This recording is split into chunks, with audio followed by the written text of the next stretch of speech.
This will be recorded. We'll do our best. Hopefully everything records correctly. And if you could please mute yourselves, we do have it turned on right now to where you can unmute yourself. That would be really helpful, but once I'm finished, I will try to go through and make sure everyone's muted on my end as well. So we'll just go ahead and get started. Hi, everyone. We thank you for taking your time today to join our webinar on the upcoming construction projects that we have or will have DBE goals. Before we get into the presentation, just a few housekeeping items. Please remain on mute, as I said. And we also ask that if you're not speaking, that you keep your camera turned off. That'll just help make the recording look a little bit nicer. We are trying to record the session so that it can be sent out to everyone as a follow-up to this meeting for future reference. If you have questions, please put those in the chat or write them down. We are going to have a Q&A session at the very end of the webinar. Some of these projects are already advertised for bid, and we may not be able to answer certain questions. And in that case, you can go through the pre-bid website to have those addressed, but we will let you know. So feel free to ask us whatever questions that you have. To kick things off, this webinar is being hosted by the Division of Opportunity, Diversity, Inclusion, the Office of Outreach specifically. I'm Julita Stoltz. I'm the Southwest Ohio Outreach Manager. I know most people here on the call today are already aware of our division and how it's set up, but we have had just a few changes to the way the offices are set up. We consolidated down to 3 offices, and ADA is now under the Office of Business and Economic Opportunity, and Title VI is now under the Office of Contractor Compliance. So this screen just shows you a little breakdown of what each of those offices are responsible for. And I'm, of course, with the Office of Outreach. We are a statewide, regional, and district DBE, SBE, MBE, EDGE resource. Essentially, you can look at us as a liaison to the business community for all things ODOT and certification. You see me down in the corner. I cover District 7, 8, and 9. We also have 2 other outreach managers. Lisa Washington is up in the Northwest Ohio region, Districts 1, 2, and 3. And then we have Lynn Stevens, who is our Central Southeast Outreach Manager covering Districts 5, 6, and 10. And she is also acting as the Northeast Ohio Outreach Manager throughout the vacancy that we have right now. So, but we're all kind of pitching in to help with that region. So if you are in Northeast Ohio, feel free to reach out to any of us with any questions that you may have. This is basically our agenda or the purpose of the meeting. We're here to talk about projects that are going to be bid in 2021 that are over that $20 million threshold. There are 6 projects today that we're going to go over in the details. And then at the very end, I will do just a short tutorial to provide information on how you can access plan holder information, or if you want to look at the plans or the proposal yourself on how you can find those, and for other projects as well. We do want to let you know that, a construction matchmaker is forthcoming. With COVID, we're not doing a lot of things in person still, but we are planning a statewide virtual matchmaker. We were hoping to have it earlier in the year, but we're going through the process to get the approval for the software that we're trying to use so that it's a little bit more interactive for you all. It will give you the ability to schedule meetings with whatever prime contractor that you'd like to meet with. It's not going to be based around a specific project, but more a more opportunity for you to meet with a variety of different primes at your own convenience. Really, you'll be able to choose your own time slots, and it'll all be within one platform. So we're really, really looking forward to that. I know this slide may be a little bit harder to see, but I wanted to include this because we are sending out the PowerPoint. This is just some additional information, project information on the projects that we're going through today. And you can actually click over here on the link, and there is a website dedicated to all of these projects, but one on ODOT's website. So as you can see, some of these projects are bidding later in the year. You can always check back to this link to see if there have been any changes. These are the projects, the PID numbers for the 6 different projects that we're going to go over today, and the corresponding project manager, Dana, Tracy, Charlie, Scott, and Stephen will be giving us some presentations here in just a moment. And with that, we can go ahead and kick things off. I'd like to turn it over to Dana Malice to talk today about project ID 106002, which is located in Summit County. I will stop sharing my screen so that she can share hers.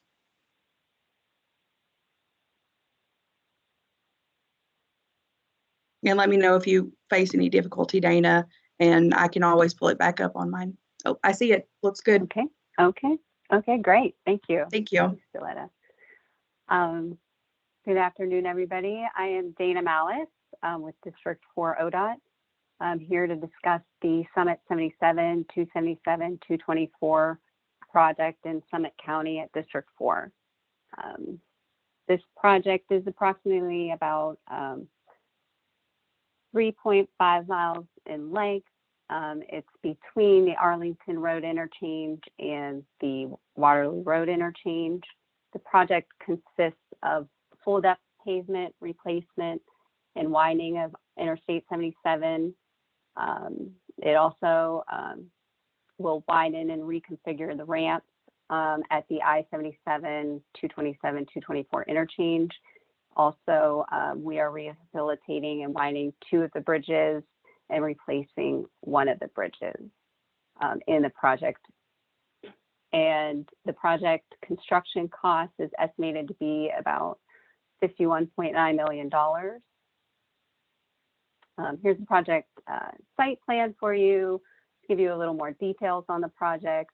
The project itself is widening to add through lanes to 77 between the interchange heading south on 77 and Warner Road. We're adding lanes to make it a 5-lane section, and the added lane will make it a 4-lane section between Warner Road and the Arlington Road intersection. And then heading north, it'll be the added lane will make it a 5-lane intersection between the Arlington Road interchange and Killian Road. And then the added lane will make it 4 lanes going from Killian to approximately Shorts Road. And then we're adding 2 additional lanes. 1 lane will be a drop to 224 East. The ramps at the interchange, the I-77, 277, 224 interchange will be reconstructed to design standards. The I-77 eastbound to 224, southbound I-77 to eastbound 224 bridge over I-77 northbound lanes is going to be, the bridge is going to be replaced. The Warner Road and Tuscarawas River Bridge, both of these are going to be widened. All the widening is going to be to the median of the project inside, and we're widening eastbound 277 to southbound I-77 ramp to accommodate 2 lanes, as well as we're going to widen the northbound 77 west to westbound 277 to accommodate 2 lanes on that ramp. Everything's full depth pavement replacement on 77 northbound and southbound. The project includes noise walls. There'll be culvert extensions, some jacking and boring, and then pavement markings and new pavement markers and markings is included as well. Just to give you an idea of the project schedule, the sale date for this project is May 6th of 21 coming up. The award date to be awarded on the 17th of May. The estimated beginning construction is August 2nd, and the end of construction is in August, the end of August of 2024.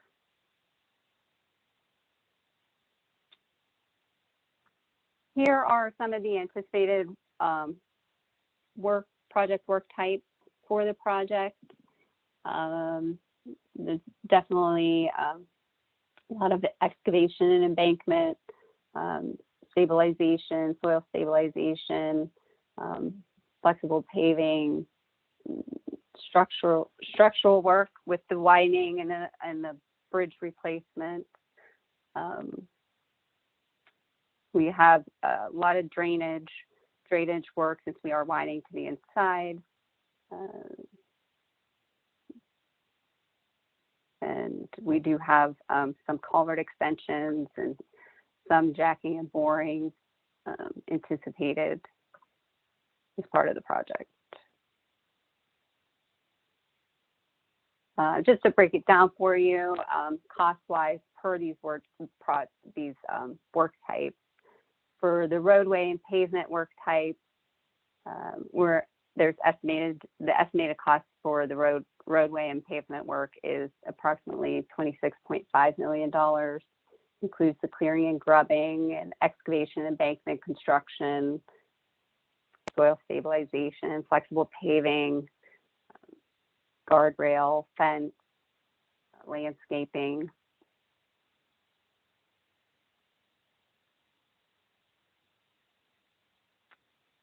The structural work is estimated cost for the structural work is approximately $7.2 million. Their structural removal, level 2 bridge work, reinforcing steel, painting, structural repairs, earth retaining walls, structures, waterproofing, piling, post-tensioning bridge members, epoxy sealing.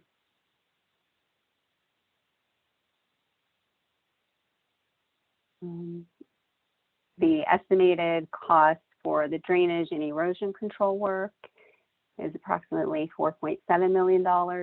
It includes soil erosion and sediment control, drainage work, culvert work, micro tunneling, and borings. The estimated cost for traffic control and signals lighting work is approximately $2.9 million. It includes raised pavement markers, signing, highway lighting, traffic signals, and pavement marking.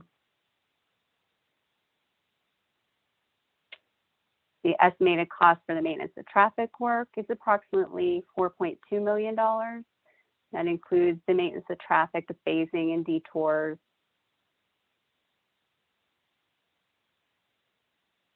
So overall, the total project cost, the physical construction cost is $51.9 million. The construction inspection costs are approximately $3.6 million, making the total project cost approximately $55.5 million. So this project does contain the proposal note 13. So that means all the bidders should submit the DBE utilization plan, the time of the bid, and the DBE goal is 8% for this project. And here's a link for the DBE certification directory, which I'm sure you'll get later on as well. Some links to the plan holders list and a link to where you can view the addenda, the plans, proposal for this project number is 210258. So with that,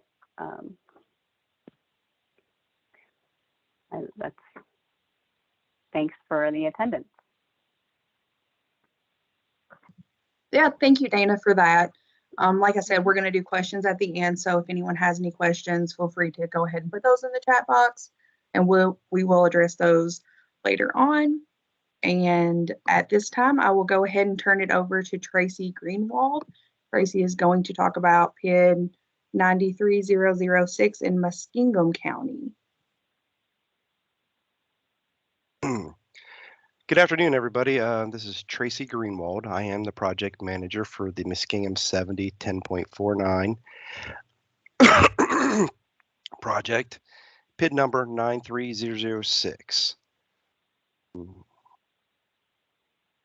Here's our ODOT mission. Skip through some of these slides.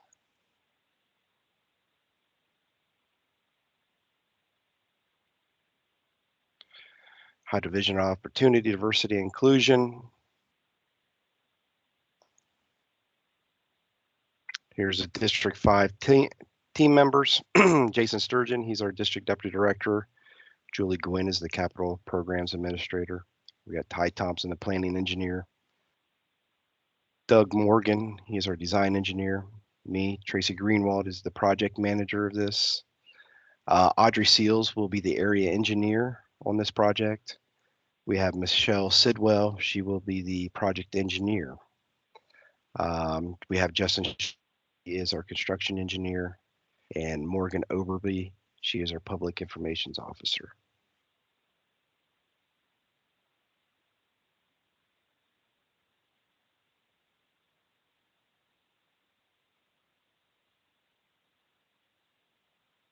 District 5 is comprised of 7 counties. We have 3,731 miles of roads, 1,120 bridges, and there's a total of 20 garages and outposts.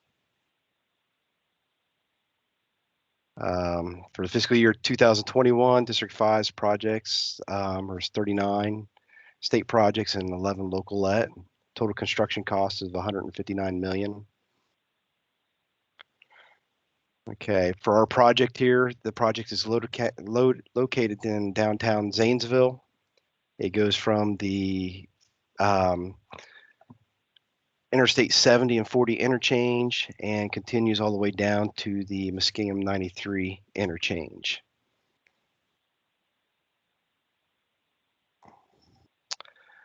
The project overview, the purpose is the replacement of 2.9 miles of deteriorating pavement and replacement / rehabilitation of 14 bridges on Interstate 70 between SLM marker 1049 and 1346 in Zanesville.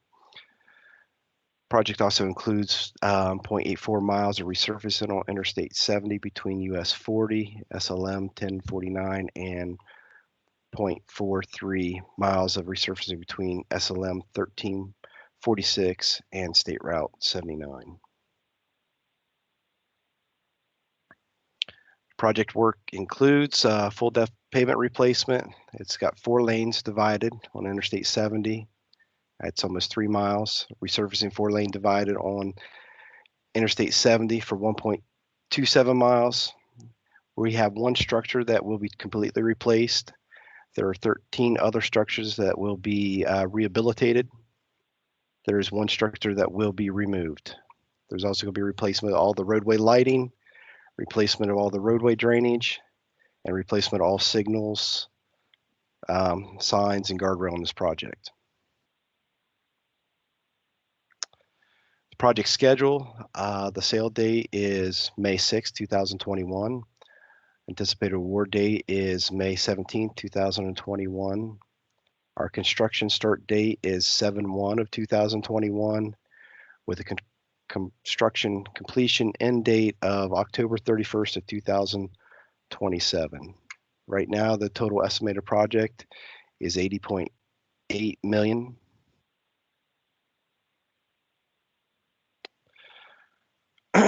So far, the roadway work, the pavement removal, there is 153,000 plus square yards of pavement removal.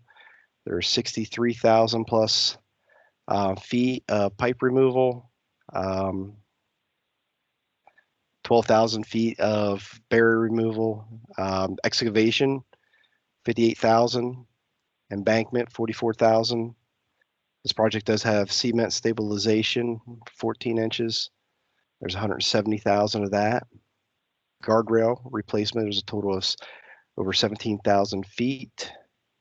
And concrete barrier, there's over 15,000 feet.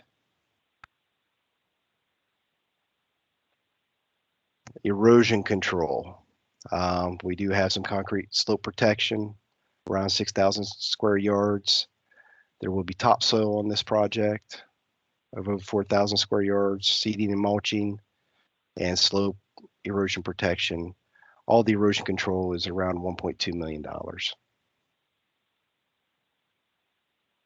Drainage.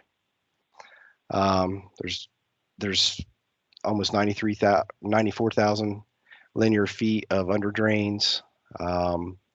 We do have conduits that are being replaced anywhere from 4 inches to 48 inches in diameter, over 8,000 square feet of the, or 8,000 feet. There's some catch basin replacements and some inlets. The total drainage cost for this project is $2.1 million.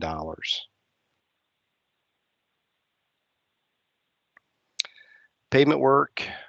There is some pavement planing on this project, over 212,000 square yards. Yeah, concrete, asphalt concrete base, aggregate base. You get your surface course or intermediate and surface for 21,000 cubic yards. There's also some non-reinforced concrete pavement of 18,000 square yards. We got some curb and some VRAM. The total roadway work estimated cost is $11.4 million. With this project, there is some water and sanitation work.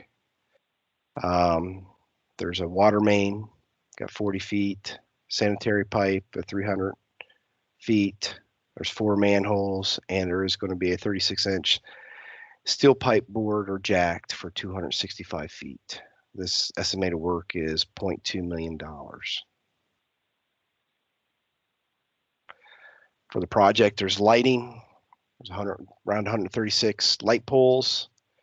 There's approximately 83,000 feet of distribution cable. There's the conduit, 2 to 4 inches is over 25,000 feet of that.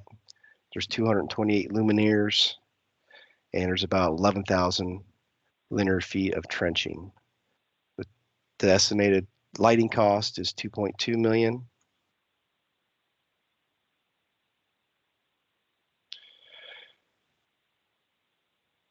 Traffic control and traffic signals.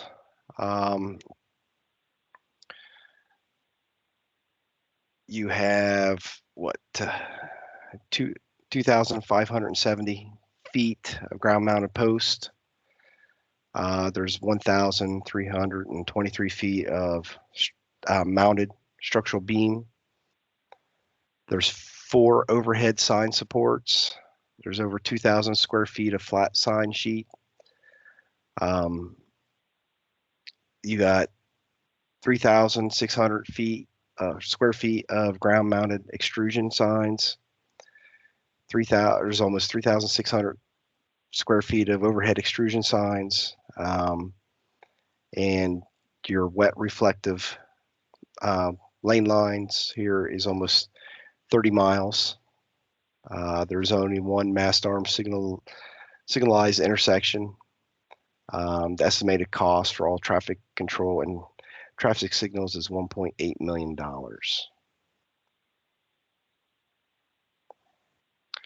Here, the structure work types. Like I said, there's one structure that's going to be completely replaced. There's 13 other structures that's going to be rehabs, and that's new decks, new beams, new parapets. There's one structure that's going to be completely removed. The total estimated structure work is $42.7 million.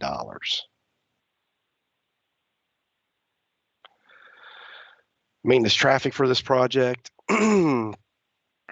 There are 4 crossover lighting systems. Pavement for maintaining traffic, you have over 14,000 square yards. The portable barrier, there's almost 112,000 feet of portable barrier needed for this project. Estimated cost of the all this is $6.6 million.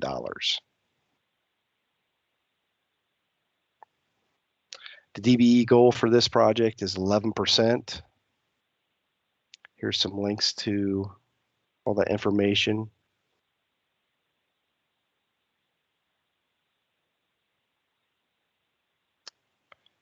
And that is it. All right, thank you so much, Tracy. All right, thank you. Next up is Charlie Rao. He is actually going to be talking about two different projects, PID 104668 and PID 103954, a project in Hamilton County and then a project in Claremont County. Tracy, you may need to unshare your screen so that Charlie can bring his up.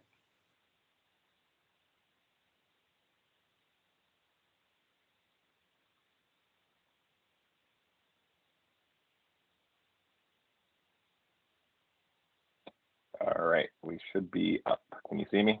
Yes, I can. All right, great.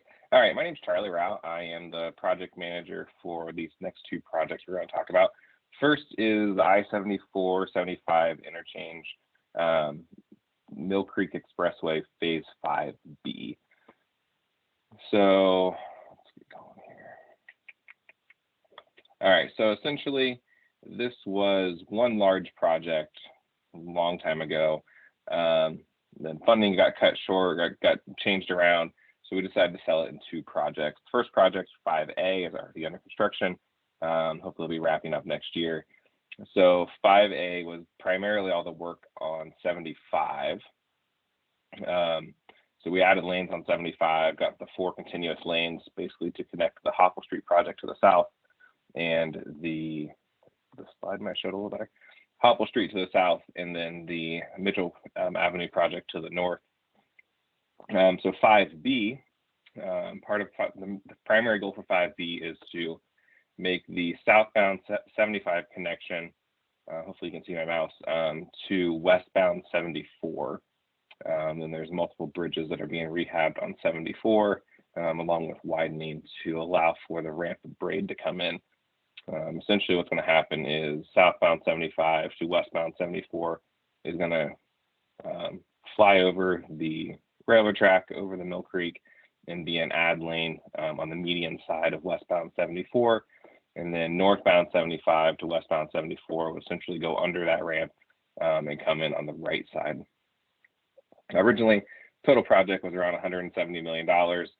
Since we've broken into the two phases, the Phase 5B is approximately $90 million, and that includes construction and design, since this is a design build. This is in fact, a two-step design build project. It was supposed to sell last spring, but with the issues with COVID, we postponed it. We delayed it another year. So with being a two-step project, we did shortlist with 3 teams early in 2020 or late 19. Somewhere in there, I can't remember at this point. But then, so the 3 shortlisted teams are the 3 teams that get to bid on the project. Going through the process, we've done ATCs, we've had multiple meetings with the design build teams to make sure everyone's on the same page. And they've also had the opportunity to submit alternate technical concepts. By doing that, we're able to approve variations to the scope for each team. Typically, it works out really well. We did the same for procurement for 5A. We saw a lot of bang for our buck on that. So, got a little ahead of myself here. It was a 2-step low bid, technically responsive project. So it still is low bid. Phase 1, like I said, was the shortlisting of the 3 teams. And then phase 2, which we're wrapping up now, is evaluating the technical proposal, proprietary technical information meetings, and the ATC meetings. We're past all that now. We're essentially past even like the addendum cutoff.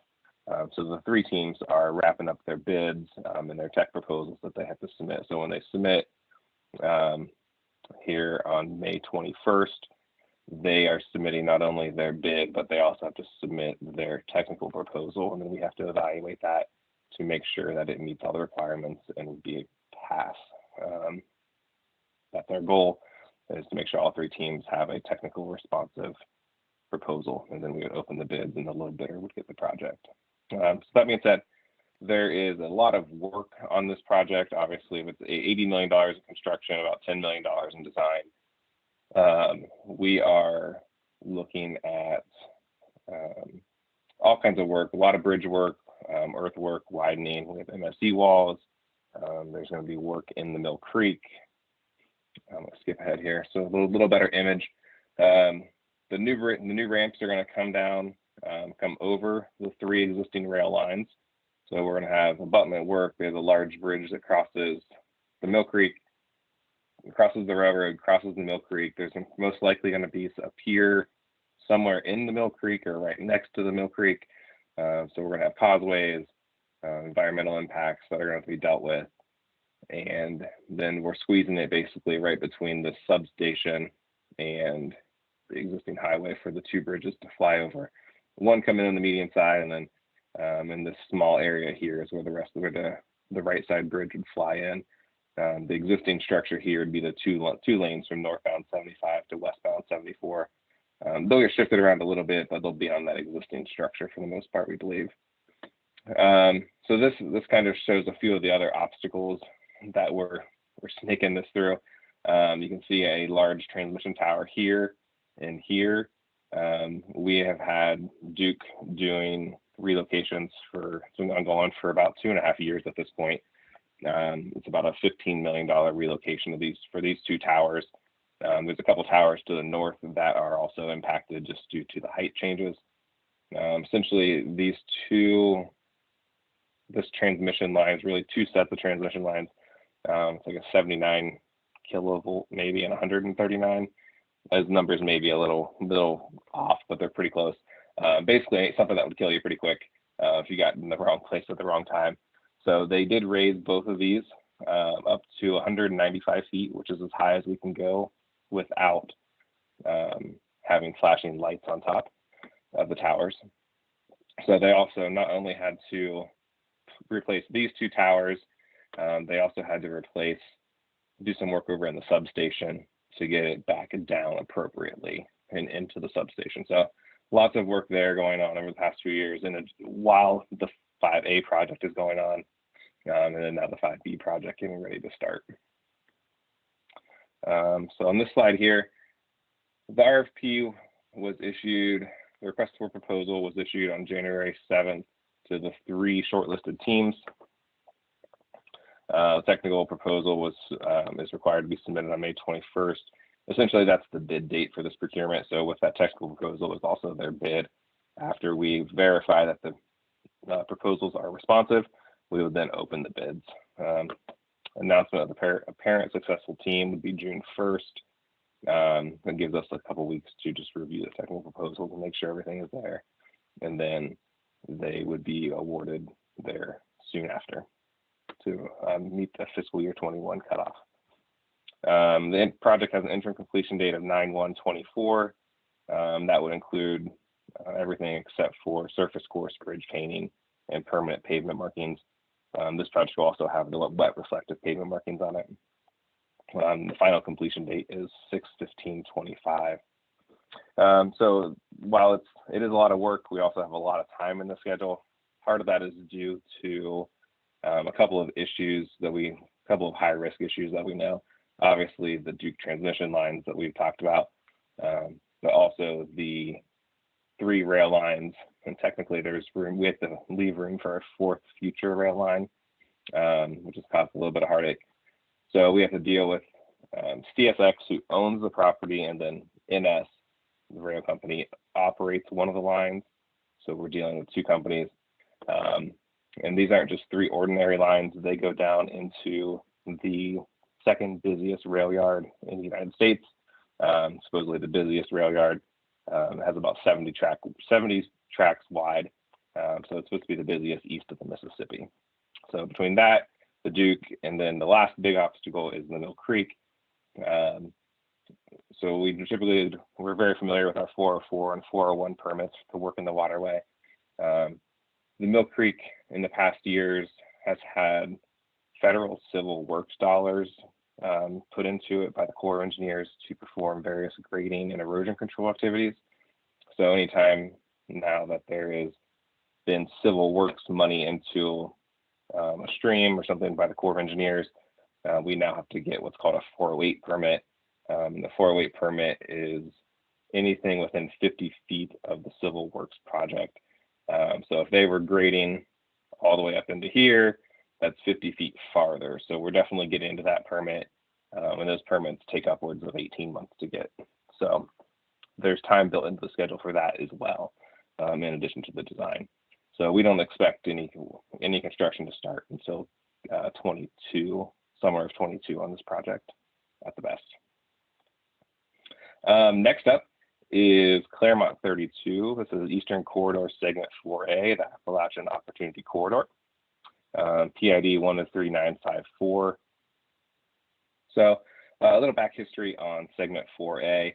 Everything in the green is Segment 4. It's already been constructed. And the blue is Segment 4A. Two locations in this area are on the governor's top 150.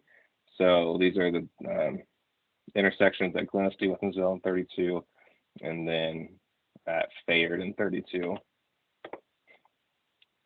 And then there are also 4 of the top highway safety improvement program sites for the suburban intersections.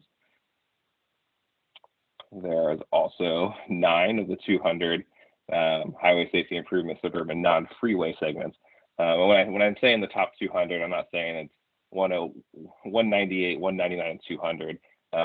These are sections like 14, 22, 98, and then for the freeway segments, 2, 6, 7, 10, 11.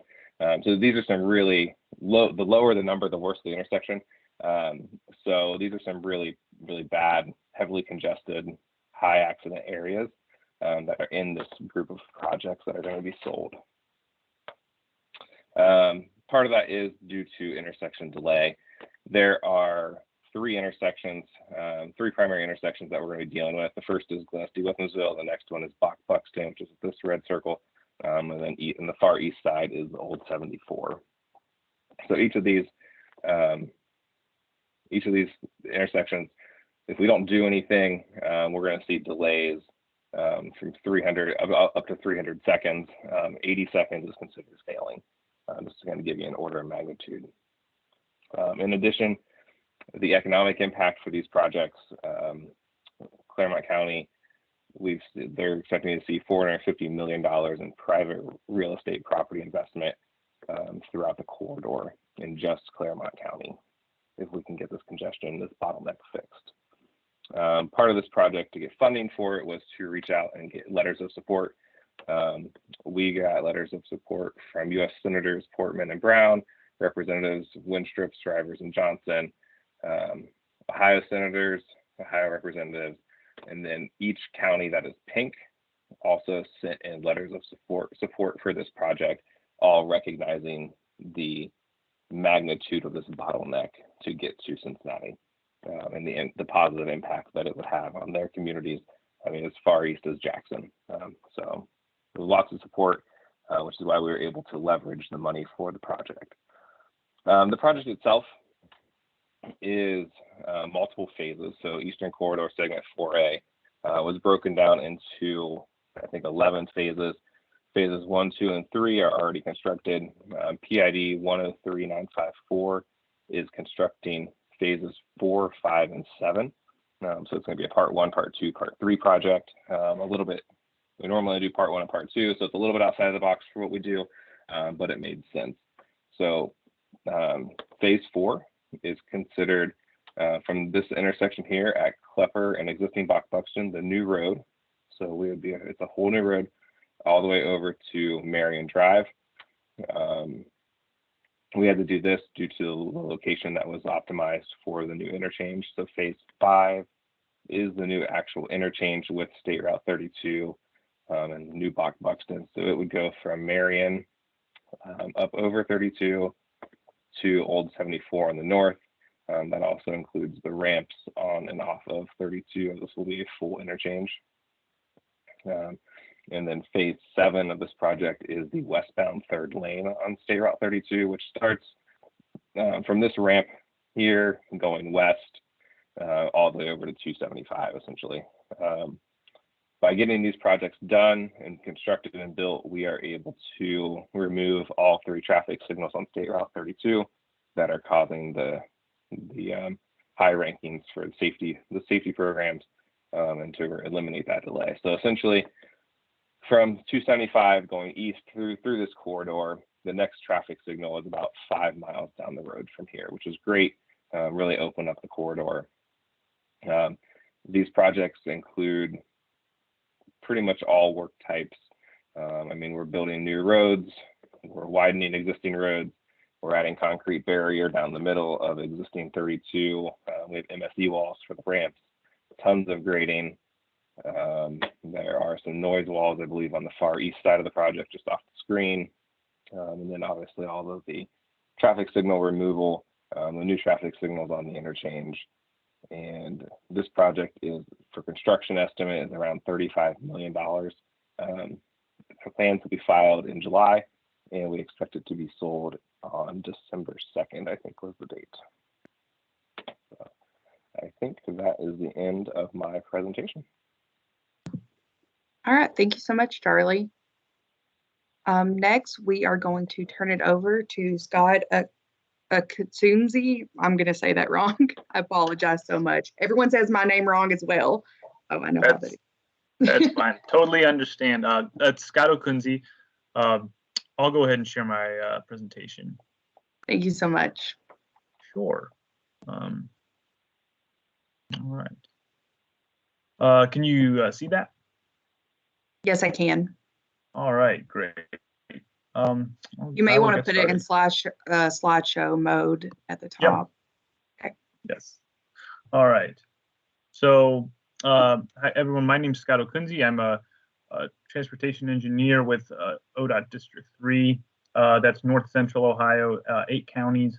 The far southeastern county in our district is Wayne County, which is just the next county west of Summit, where Akron is. So what I'm going to go over with you today is the project location for our project. Oh, sorry, the project's Wayne 83 10.81. That's PID 91095. It's a major rehab project of the Dix Expressway just to the east of Worcester.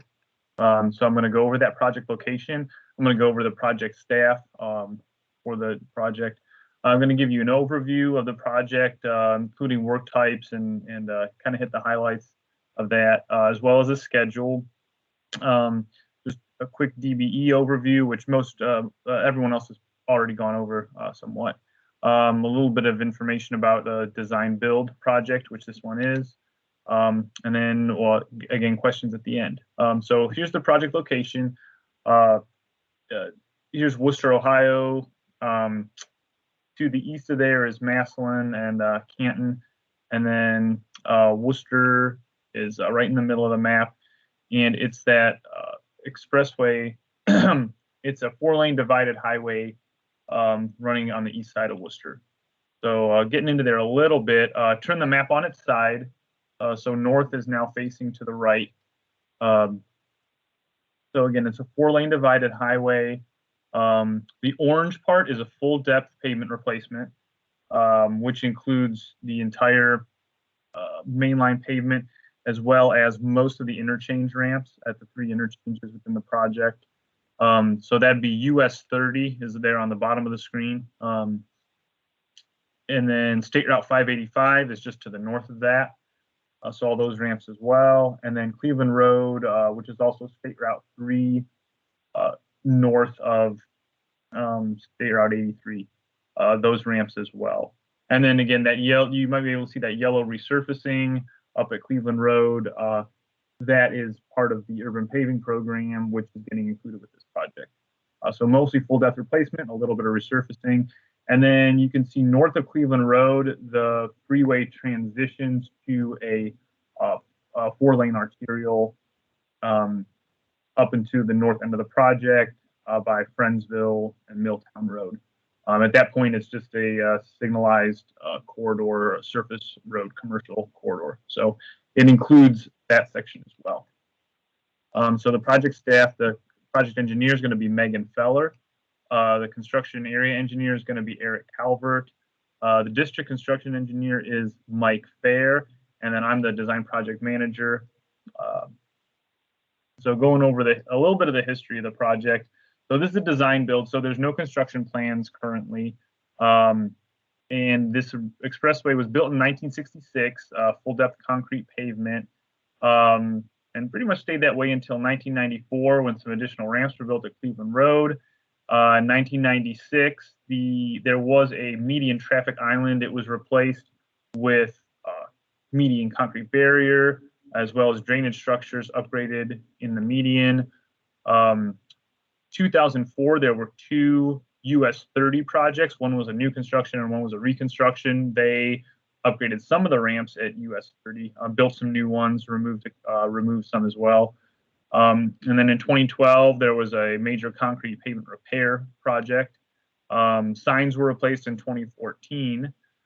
So those are the main plan sets that will be on the FTP site where you can go to bid the proposed project, because again, there's no construction plans. They'll just be a design build scope. So again, it's a design build project. So there will be some opportunity for some design, some sub consulting on this one. And so, but the main purpose of the project is to replace that old concrete pavement from the 1960s. So it's almost 4 miles of full depth pavement replacement. And for most of the projects, State Route 83 and State Route 3 run together. So again, existing concrete pavement removal.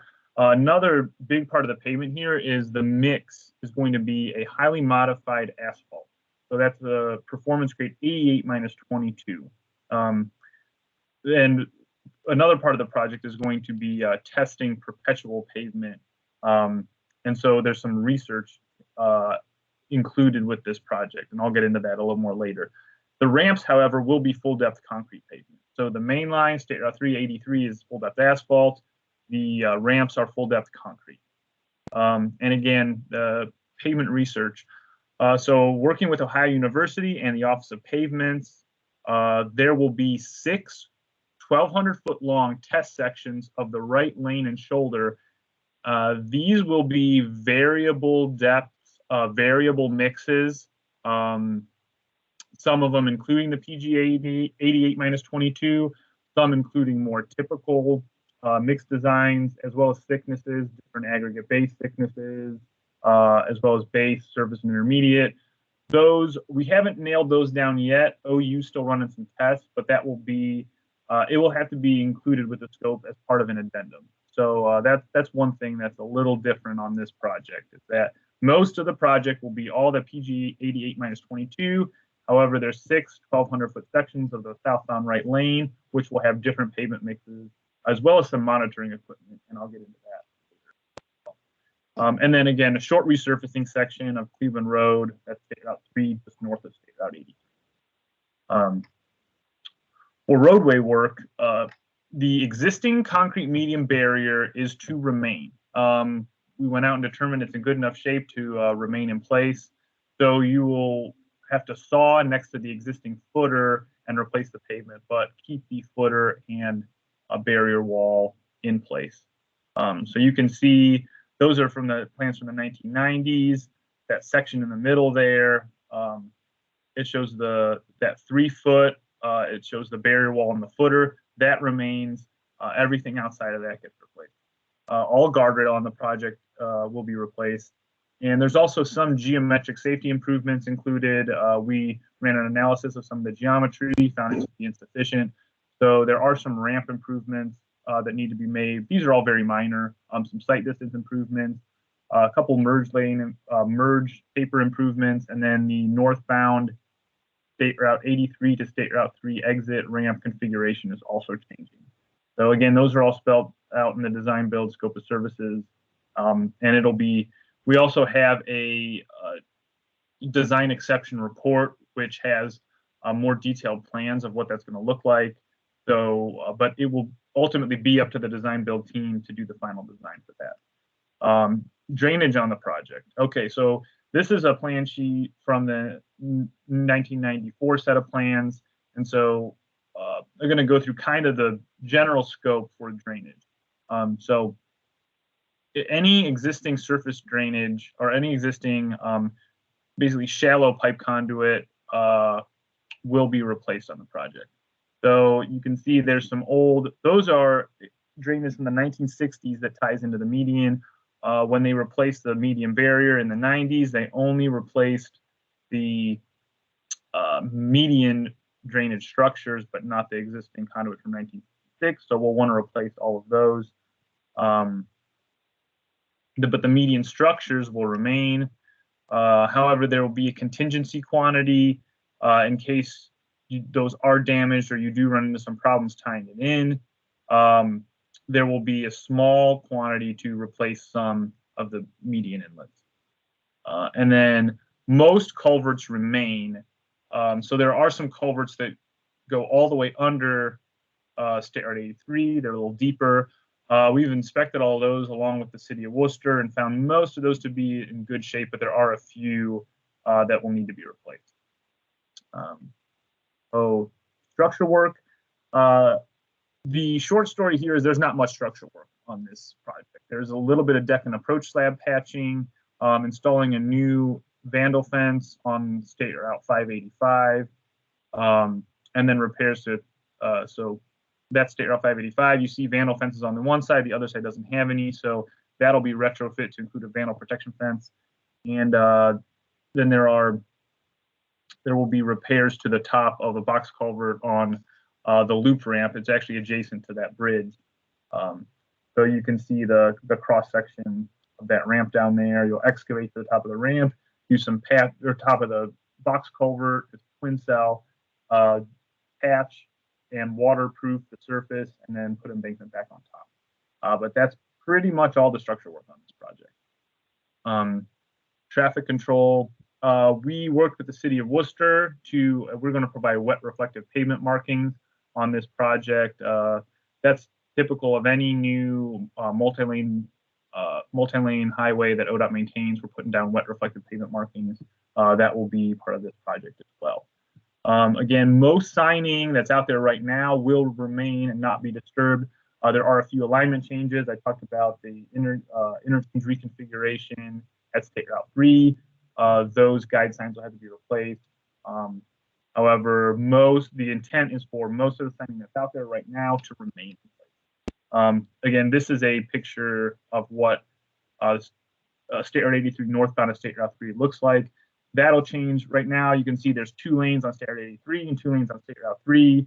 But the middle lane kind of goes from 2 lanes and then widens out to 4 real quick, and it's kind of confusing. So what we're going to do is keep 2 lanes on State Route 83, mostly in that configuration that you see on the left. It's going to change a little bit because of some sight distance issues at that median wall. And then that State Route 3 exit ramp will change to a single lane exit. And there's also going to be traffic and pavement monitoring stations. So each of those 6 pavement monitoring sections on southbound State Route 83 is going to have a pavement monitoring station.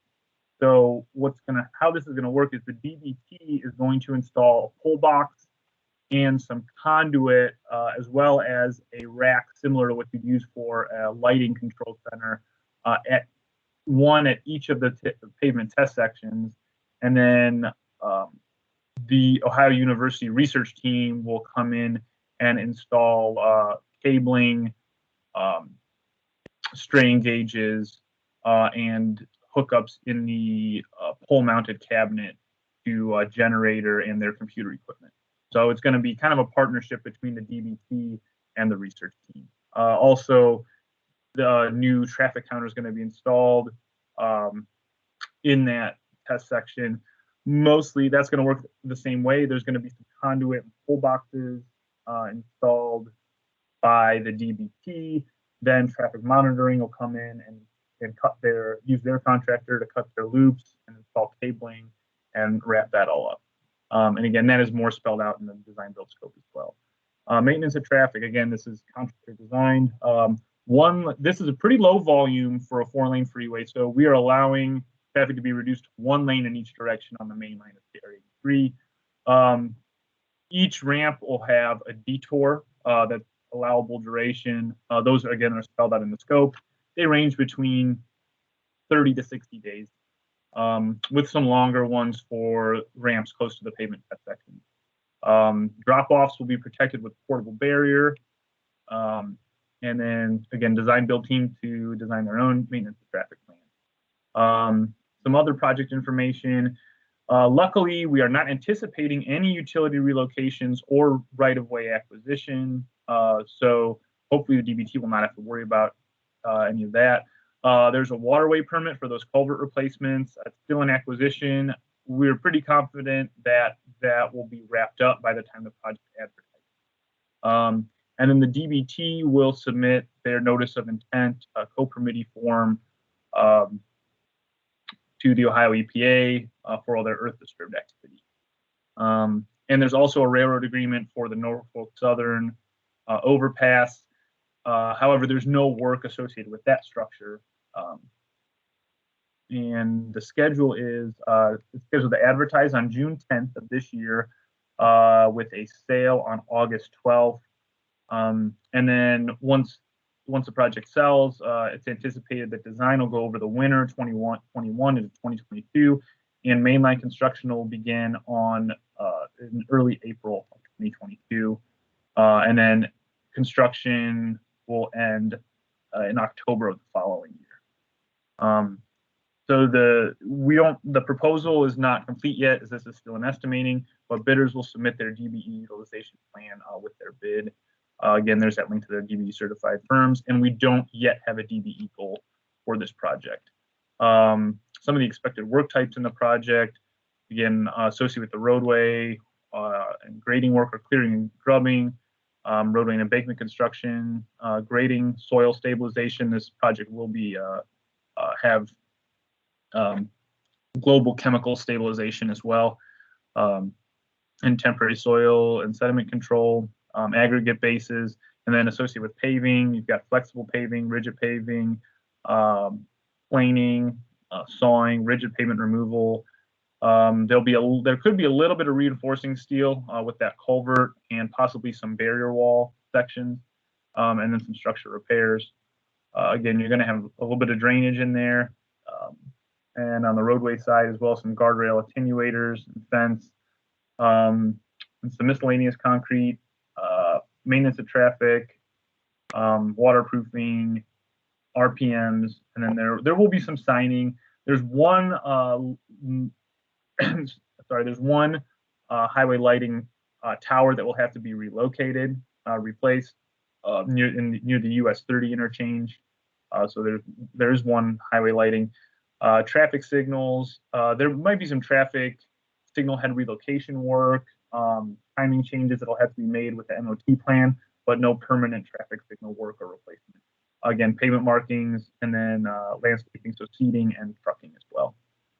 And then for design, sub-consultants or design consultants, we're looking at non-complex roadway design, limited highway lighting design, bridge design level 2, subsurface utility location, geotechnical, and surveying. And then, so a quick design build. I know some of the projects that have already been presented have been design build. So traditional project delivery, you have the separate designer and separate contractor, but with design build, everything's all in one. Design and construction work together to create the optimum project, and it saves time and hopefully saves money as well.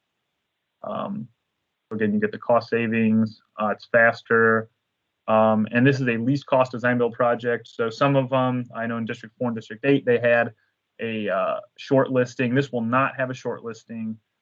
This is the lowest responsive bid will be awarded. So I know we're saving questions till the end, but that's my presentation. All right, thank you, Scott. Sorry, I got some feedback. All right, so we're to our last presenter, which is Stephen Fellinger, and he is going to be talking about probably one of the largest projects that we're going to have this year in Franklin County, which is PID 105523. And I'll go ahead and turn it over to you, Stephen.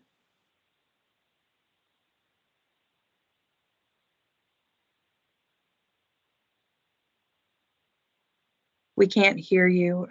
I know you'd called in.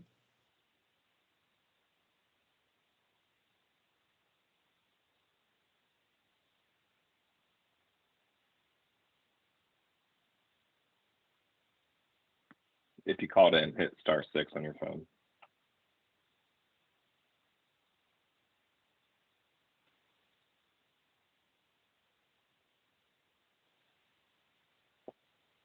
Can you hear me now? Yes, we can hear you now. Excellent. Thank you. Sorry about that. No problem. Good afternoon, everyone. Steve Fellinger, ODOT Project Manager. I'm talking today about the Franklin 7071 projects. This is downtown Columbus. For those of you that may not be familiar, our District 6 Deputy Director recently new for her. She was a former ODOT person that worked in central office and had gone to consultants and come back to the district. So that's Lori Neese-Dugood. Some of these slides have been presented already, so I'll just kind of go through them a little quicker. This is the ODOT's mission statement. So in District 6, we have the 8 surrounding counties in central Ohio, over 4,900 lane miles, over 1,500 bridges, 15 garages and outposts, with an operating budget of about $55 million. This year we have 105 construction projects, estimated over $314 million.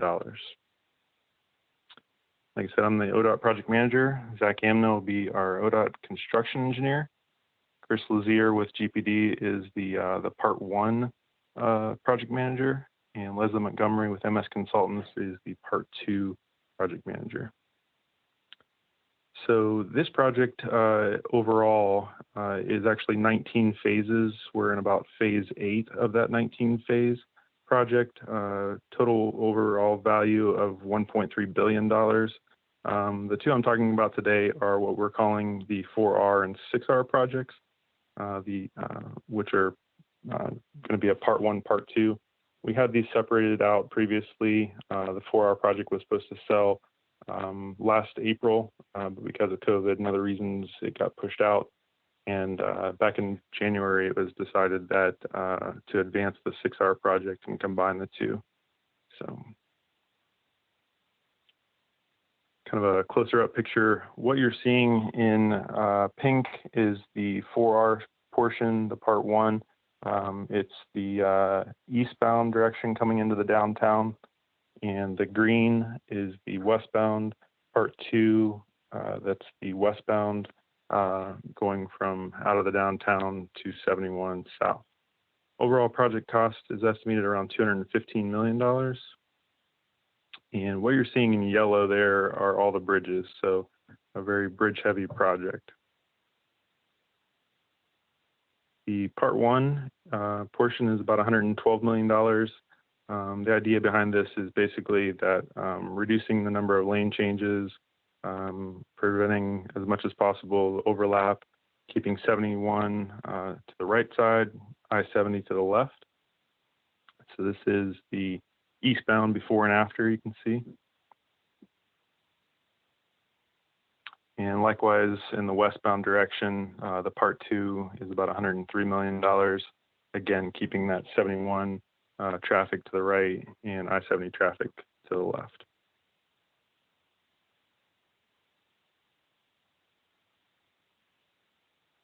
This is a close-up kind of the downtown. You can see there on the left the current condition.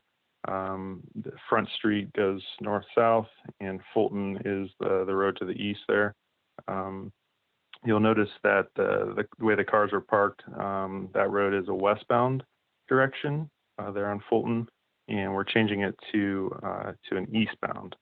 So when 4R, the Part 1 project, gets built, this bridge connecting to the Front Street Bridge over 7071 will change the traffic flow to the eastbound direction, and we're essentially using the surface streets as a collector distributor road. We just don't have the ability to add capacity to the tight downtown area. So we're using Fulton in this condition, and in the eastbound direction as like a collector distributor road. And likewise in the westbound direction, the next road to the north there you can see is Mound Street. Another thing we're doing to try to help connect neighborhoods, you'll notice there on the right-hand side, on the right side of that bridge, kind of adding like a park-like walkway. Better picture here.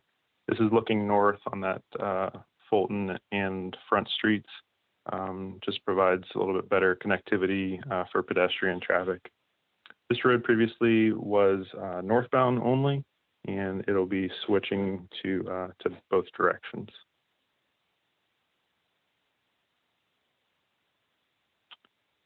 Some of the major work items, there's full depth pavement replacement, transitional roadways, 14 bridges, 20 retaining walls. We're replacing and rehabilitating sewers and water lines, underground utility ducts, lighting and traffic signals, and landscaping. Project is scheduled to sell this December and award later in December. Construction will likely begin the first of the year, coming up in January 2022. Expecting a 4-season project ending in October of 2026. Again, some of the major work types, pavement roadway at an estimated cost of $12.3 million. You can see there the quantities. Some of these are kind of staggering on how large the quantities there are. Landscaping work estimated around $2.5 million. Over 9,000 feet of chain link fence, 140 trees. So granite curb, well over a mile of granite curbing. If you've ever been to downtown Columbus, you'll notice that there's a lot of granite curb in the city. So we're replacing a lot of that the project will be disrupting. So as I mentioned, 14 bridges, 20 retaining walls, including drilled shafts, MSC walls, concrete cantilever. So little or almost 3/4 of the project, $152 million, is just structure work. Drainage and erosion control, item 611, 690 drainage. Also, working with the city of Columbus. Items 659 and 832 erosion control, and this work type is estimated around $5.2 million. Traffic control, traffic signals, and lighting, estimated at $3.7 million. There is ITS work, ITS cameras, permanent temporary ITS routing, pavement marking, sign supports, lighting, signals. The maintenance traffic alone for this project is $5.3 million. Engineering and survey services, those would be layout stakes, inspection, compaction of unbound materials, around $2.2 million. This project has a 12% DVE goal. Others before me have mentioned the various links listed there. And here's where to find us. And that concludes my presentation. All right, thank you. Before I get to sharing my screen and showing you all how to find the projects and things like that, we only had a couple questions that were project specific. So I thought I would go ahead and ask those. The first question was from Anderson Paint Store LLC. statewide supplier. And they had asked, is there opportunity for bridge paint, pavement paint, temporary tape, or thermoplastic tape in any of these projects? So for any of the project managers, are there any bridge painting or things like that? Yes, for the 104668, the Mill Creek 5B project, there's definitely bridge painting. I think all the projects would have striping, temporary striping and tape and that sort of thing. I think your best bet is to get with the prime contractors and try to give them a quote.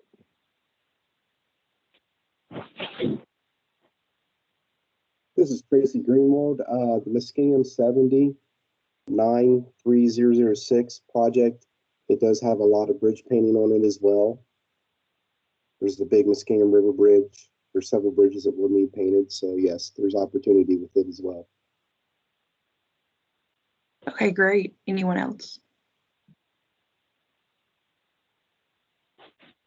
Yeah, likewise on the Franklin 7071 projects, we use a lot of weathering steel, but there is some other painting and pavement marking. Okay, thank you. The other question was, do any of the projects that were presented have ITS, Intelligent Transportation System device design or integration components? Mill Creek does, 5B. There's there's a lot of radar detection. There's some ramp metering, and there's I think new ITS fiber throughout that corridor as well on 74. Thank you. Yes, as I mentioned, also Franklin 7071 has a lot of ITS work, especially with the city of Columbus. Perfect. Okay. And the only other question, just to let everyone know, yes, we will be sending out information on plan holders. I will show you here in just a minute on how to find those yourself, but we will send out for those that are currently advertised. And then for, the project that Charlie talked about with the design build, we do know the 3 shortlisted design build teams. So we'll get you that information. And we can also send out the list of firms that did register for the event today to help you network. So with that being said, I'm going to go ahead and share my screen. I'm just going to walk you through this really quickly. There will be a link in the PowerPoint, but our website has changed quite a bit. So if you're used to the old format, it might be worth looking to see how we get through the navigation to find the projects. I'm just going to go to doing business on our homepage at transportation.ohio.gov. And then I'll go down to contracts, not construction. I'm going to go to contracts. And once you get here, you can link directly to bidding construction projects, and it's going to bring you to the main page for the Office of Contract Sales and Estimating. I was really excited because one of the changes of our new website, if you go to the middle of the page and you click on the bidding document listing, the format's changed a little bit, and you can now easily search by district. So let's say that you are in the Cincinnati region, you are in District 8, you can refer back to our map to see what district you're in. And then I can narrow down the projects just by district by clicking View Report. And it's loading right now. It seems to be running a little slow this afternoon. So typically it would go quicker than this. But that's something that you can easily do. And it has all the links you need on one page. So if you're looking for a project that's letting, in May 27th, all the different project numbers and the PID numbers are here, route sections, all of that. You can just simply go over here and click and get the plan holder for this. Sometimes you may see an error on this page, and that just means no one has put their name on the plan holder list yet. It is probably important to point out that it's not a requirement that primes get on the plan holder list. Of course, we encourage it because it allows our DBE firms to better reach out, but it is not required.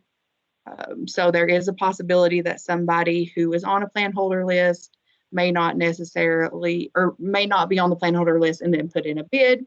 So it's all up to the prime, but you can also, I'll just click back here, put yourself on the plan holder list if you would like. So you can click on subscribe to plan holder list. You can put down your information, put that you're interested in being a subcontractor, and submit that, and your name will appear there as well. So it's kind of like a reverse marketing technique. And you'll see if I click on one of these projects, I'll just pick one. Oh, that one doesn't. Oh, yeah. So Lake Erie has listed themselves as a subcontractor. And just for example, let's say that they were a prime.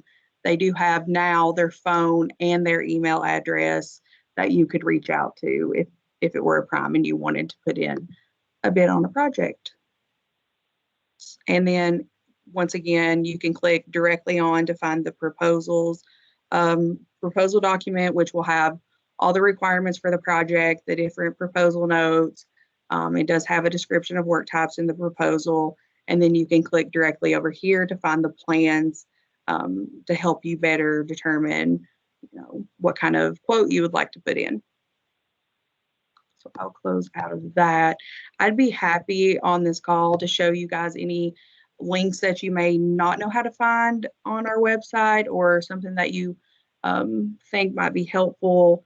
This is your primary page that you're going to want to go to if you're looking to do construction with ODOT. You can also go to our bid letting pamphlets, which will show you in a PDF format every project that is bidding on a certain date. This document does show you what the goals are as well. And you can, if I go to the top, sorry, it scrolled down really far on me, you'll see a D for DBE goal. So all these projects bidding on May 13th have a DBE goal. All of these have an EDGE goal, and there are no SBE set asides for that. So I just wanted to show you all because I know not everyone is familiar with that. I will stop sharing.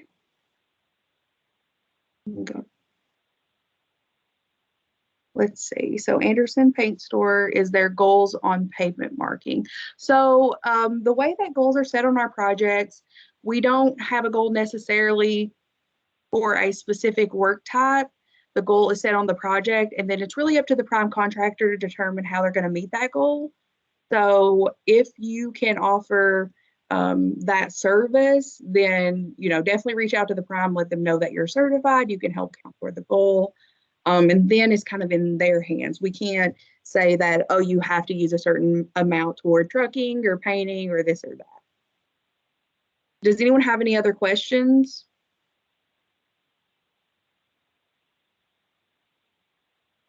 Well, I think we made really good time today. All of our contact information is going to be in the PowerPoint that I send out.